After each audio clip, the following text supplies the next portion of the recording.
How are we today, everybody? I hope you're all good. My name is Peter, and today I would like to talk about why I am excited for Luigi's Mansion 3, a title from Mario Strikers and Punch-Out Wii developers Next Level Games, which fittingly releases on Halloween. For a bit of background, I haven't played the original yet, I intend to one day, but Dark Moon is one of my favourite games on the 3DS, and I know some may feel pretty mixed about it, but personally I really enjoyed it for what it was. When the Switch was first announced, one of the titles I really wanted to see revealed for it was the next entry in Luigi's Ghost-Busting Adventures, and here we are today. So, without further ado, let's get into it. Here are my top 6 reasons for why I'm excited for Luigi's Mansion 3.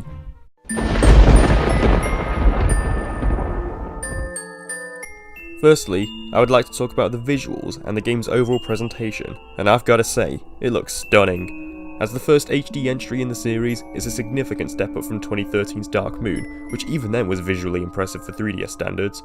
Seeing how much the lighting has changed since the initial reveal up to the recent trailers we've been seeing has me in awe. From the gloomy fog we see in this shot as Luigi gets out of bed, to these vibrant rooms of overgrown fauna, they're a feast for the eyes and establish the spooky atmosphere, and I can't wait to see what Next Level Games has in store for us as we see more themes in the full game.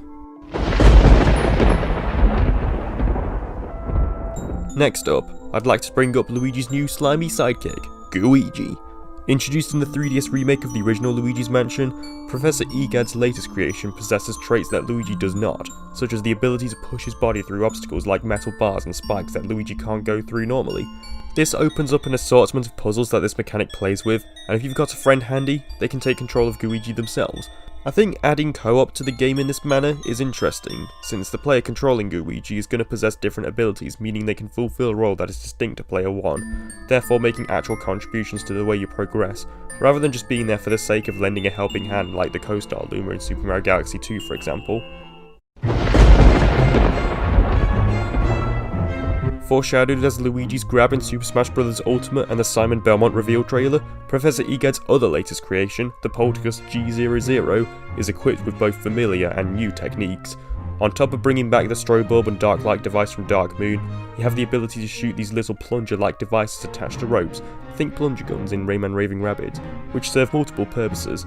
Sucking on the rope when the plunger is attached to a piece of furniture allows you to destroy them with a mighty slam, exposing any treasures hidden within. You also have the burst feature, which gives you a little jump in the air if you want to shoo away a large portion of ghosts or to avoid certain obstacles. As you're sucking ghosts up, you can also slam them into the ground to deplete their meter even more. I'm quite liking this more action-oriented approach as it sets up the potential for some really tense moments. It's also a nice change of pace from just having to do puzzles all the time as well. In my opinion, the multiplayer mode found within Dark Moon, known as the Scarescraper, or over here, the rather lame Thrill Tower, was one of the 3DS's most underrated multiplayer modes out there. Working with your friends to capture ghosts and advance to upper floors was really fun, and I'm more than excited to see it return in Luigi's Mansion 3. This time, there seems to be a lot more variation in terms of objectives, such as escorting a group of frightened toads to safety, and I can't wait to see if they have any more twists to the formula. Additionally, we also have another new mode, Scream Park, which seems to throw a Mario Party-like twist to the Luigi's Mansion gameplay, with competitive motives like sucking up the most ghosts or collecting the most treasure, so it's nice to see options for both cooperative and competitive playstyles depending on how you and your friends like to play together.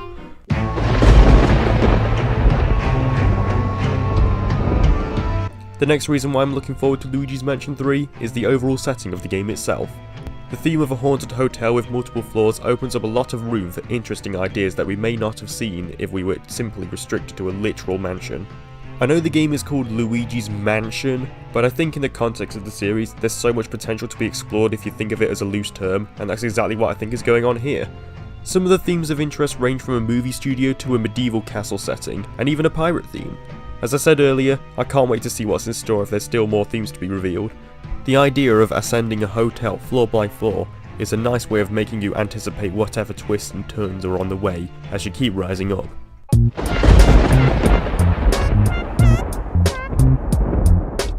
Last but not least, one of the main reasons why I'm looking forward to Luigi's Mansion 3 is the fact that it looks like it's going to be a generally good direction for the future of the Luigi's Mansion franchise.